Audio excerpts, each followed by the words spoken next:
اعوذ باللہ من الشیطان الرجیم بسم اللہ الرحمن الرحیم۔ تمام اہل اسلام کو السلام علیکم ورحمۃ اللہ وبرکاتہ۔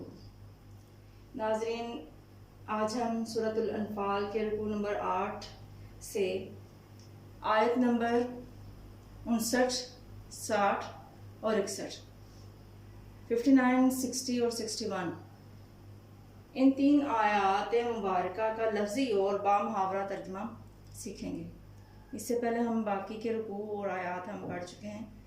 اگر آپ نے ابھی تک نہیں پڑھا تو میری پہلے والی ویڈیوز کو ضرور دیکھیں تاکہ آپ کو ساری سورت کی لفظی اور بامحاورہ ترجمہ مل جائے۔ تو آئے شروع کرتے ہیں۔ بسم اللہ الرحمن الرحیم۔ وَلَا يَحْسَبَنَّ، اور وہ ہرگز خیال نہ کریں، الذین، وہ لوگ، کفروا، کفر کیا جنہوں نے، سبقوا، کہ وہ سبقت لے گئے ہیں یا وہ بچ نکلے ہیں، انہم، بے شک وہ، لا یعجزون، وہ جھکا نہیں سکتے، وہ عاجز نہیں کر سکتے۔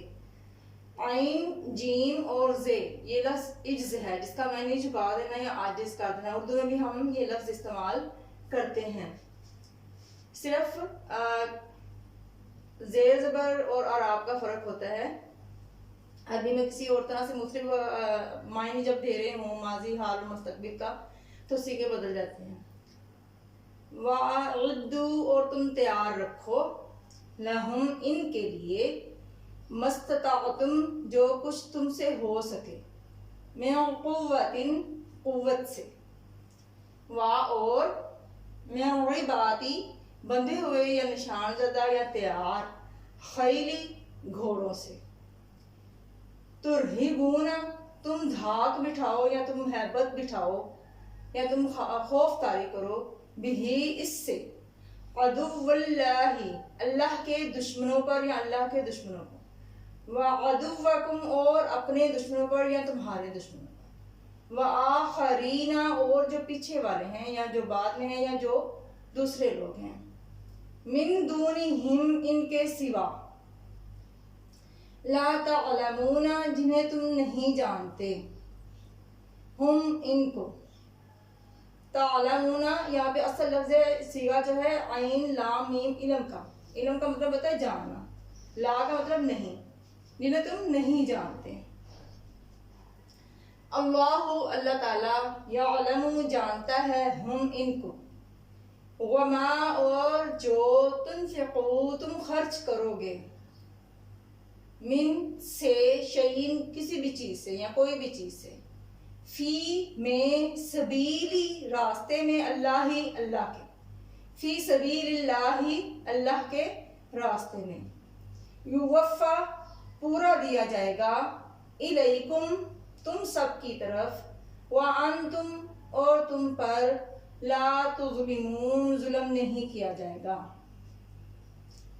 وَإِنْ، اور اگر، جنحوا، وہ مائل ہوں، للسلم، صلح کی طرف، سلم، اسلام، اس کا مطلب ہوتا ہے امن، صلح، فجنح، تو تم بھی ہو جاؤ، یعنی تم بھی مائل ہو جاؤ، لہا، اس کی طرف، یعنی صلح کی طرف، وتوکل، اور بھروسہ رکھو، علی اللہ، اللہ پر، انہو، بے شک وہ، هو السمیع العلیم، ہوا، وہ، سمیع، جاننے والا ہے، علیم، سمیع، سننے والا ہے، علیم، جاننے والا ہے۔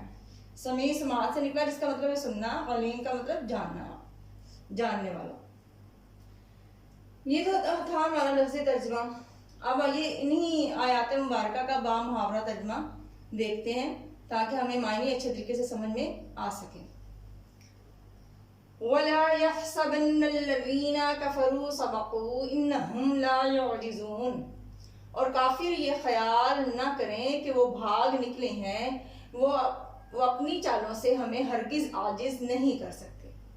وَأَعِدُّوا لَهُم مَّا اسْتَطَعْتُم مِّن قُوَّةٍ وَمِن رِّبَاطِ الْخَيْلِ تُرْهِبُونَ بِهِ عَدُوَّ اللَّهِ وَعَدُوَّكُمْ وَآخَرِينَ مِن دُونِهِمْ لَا تَعْلَمُونَهُمْ، اللہ یعلمہم، وما تنفقوا من شيء في سبيل الله يوفى إليكم وأنتم لا تظلمون۔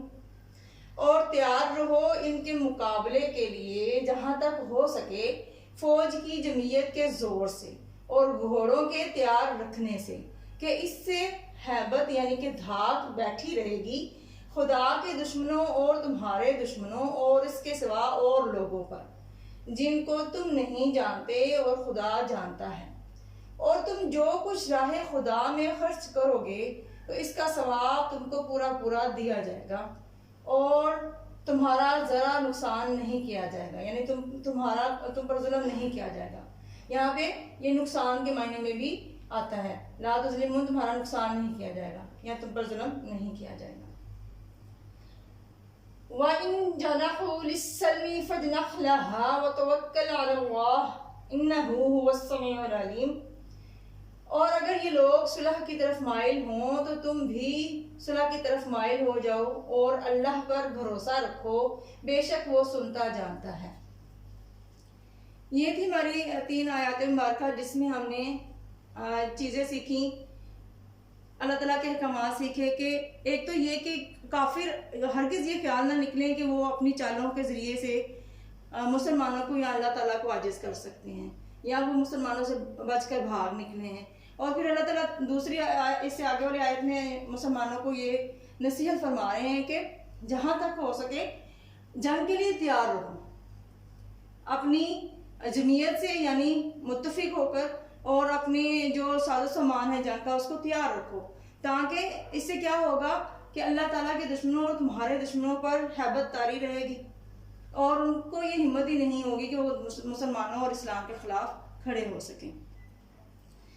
اور اس کے علاوہ اللہ تعالیٰ ہمیں یہ بھی اس میں بتا رہے ہیں کہ جب کوئی راہ خدا میں خرچ کرتا ہے تو اس کو اس کا پورا پورا ثواب دیا جاتا ہے، اس کا نقصان نہیں کیا جاتا۔ اگر کوئی اللہ کی راہ میں خرچ کرتا ہے تو اللہ تعالیٰ اس کو اس کا پورا پورا بدلہ دیتے ہیں اور اس کا نقصان نہیں ہوتا۔ اور ایک بات اور ہمیں یہ سکھائی جا رہی ہے اس آیت مبارکہ میں کہ اگر دشمن لوگ کافر لوگ صلح کی طرف مائل ہو جائیں تو تم بھی صلح کی طرف مائل ہو جاؤ، اور اگر یہ مسلمانوں کو ڈر ہو کہ وہ لوگ دھوکہ دیں گے تو یہ اللہ تعالیٰ پر یقین رکھو کہ بے شک اللہ تعالیٰ سنتا جانتا ہے، کیونکہ بے شک اللہ تعالیٰ ہر چیز پر قادر ہے۔ اگر مسلمانوں کو دھوکہ دیں گے تو اللہ تعالیٰ یقیناً مسلمانوں کا ساتھ بھی دیں گے۔ اللہ رب العزت ہمیں قرآن پاک کی آیات مبارکہ کو اچھے طریقے سے سمجھنے کی اور عمل کرنے کی توفیق عطا فرمائے اور ہماری تمام غلطیوں سے درگزر فرمائے اور ہم سب کے لیے دنیا اور آخرت میں آسانیاں پیدا فرمائے، آمین ثم آمین۔